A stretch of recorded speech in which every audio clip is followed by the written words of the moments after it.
पूर्वांचल में जन भागीदारी संकल्प मोर्चा का प्रचंड तूफान, सत्ता और विपक्ष के खेमे में हड़कंप।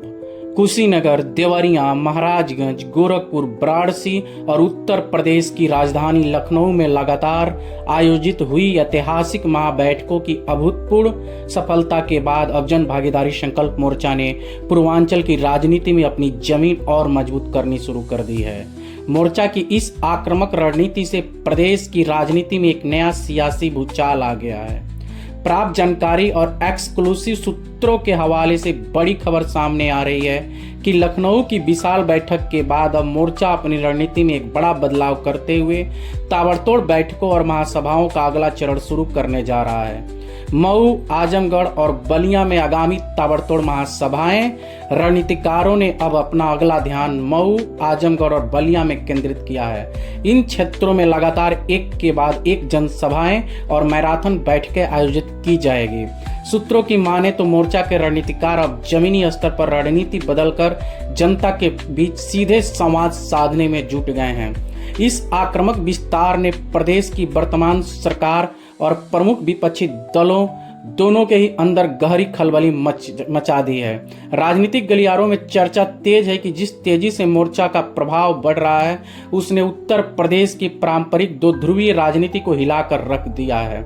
संविदा, आउटसोर्सिंग कर्मियों और पेंशन को लेकर बड़ा ऐलान कर दिया है मोर्चा के प्रमुख नेता सुनील कुमार श्रीवास्तव ने राज्य के लाखों कर्मचारियों और युवाओं को साधते हुए एक बड़ा ऐलान किया है।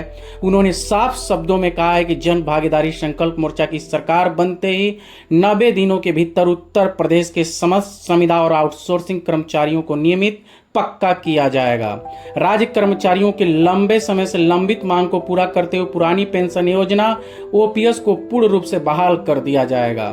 कर्मचारियों और संविदा कर्मचारियों के हित में दिए गए इस बयान के बाद से ही कर्मचारी संगठनों और प्रशासनिक महकमों में मोर्चा के प्रति भारी उत्साह देखा जा रहा है। शिक्षा को लेकर ऐतिहासिक घोषणा, एलकेजी से पीएचडी तक मुफ्त शिक्षा। वैचारिक क्रांति पार्टी के राष्ट्रीय अध्यक्ष एन.के. गुप्ता ने शिक्षा व्यवस्था पर एक बड़ा प्रहार करते हुए प्रदेश के लिए ऐतिहासिक घोषणा की है।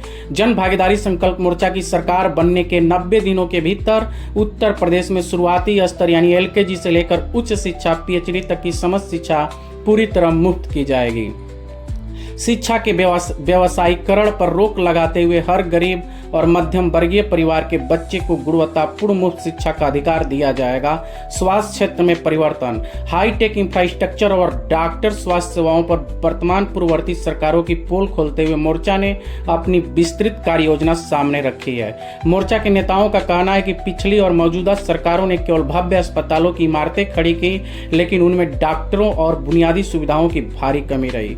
जन भागीदारी संकल्प मोर्चा ने वादा किया है कि भवन और डॉक्टर का सामंजस्य दोनों व्यवस्थित तरीके से होगा। मोर्चा अस्पतालों की इंफ्रास्ट्रक्चर को वेल मेंटेन्ड करने के साथ साथ वहां डॉक्टरों की नियमित उपस्थिति सुनिश्चित करेगा।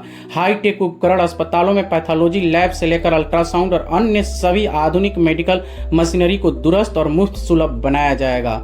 नेशन वन की विशेष विश्लेषण, क्या उत्तर प्रदेश को मिलेगा तीसरा विकल्प? ताबड़तोड़ जनसभाओं, संविदा कर्मियों, नियमितीकरण, विद्यार्थियों, मुफ्त शिक्षा और छात्रों और हाईटेक स्वास्थ्य जैसे सेवाएं, जनहित जैसे मुद्दों को सत्ताधारी दल जहां नाकाम है वहीं विपक्ष दोनों की नींद उड़ा दी है। जन भागीदारी संकल्प मोर्चा जैसे मुद्दों को उठाकर क्या जन भागीदारी संकल्प मोर्चा क्या जनता के बीच उतर पाएगी? अब सवाल यह उठता है कि उत्तर प्रदेश की जागरूक जनता इस बार जन भागीदारी संकल्प मोर्चा को एक सशक्त, भरोसेमंद तीसरे विकल्प के रूप में स्वीकार करेगी। आगामी मऊ, आजमगढ़ और बलिया की जनसभाओं में उमड़ते और भारी भीड़ देखने को यदि मिलता है तो निश्चित रूप से सरकार और विपक्ष में खलबली मच जाएगी। आने वाले जनसभाओं में उमड़ने वाली भीड़ और जनता का रुझान आने वाले समय में उत्तर प्रदेश की राजनीति का नया इतिहास तय करेगा। आप देख रहे हैं नेशन वन, राष्ट्र की बात आपके साथ।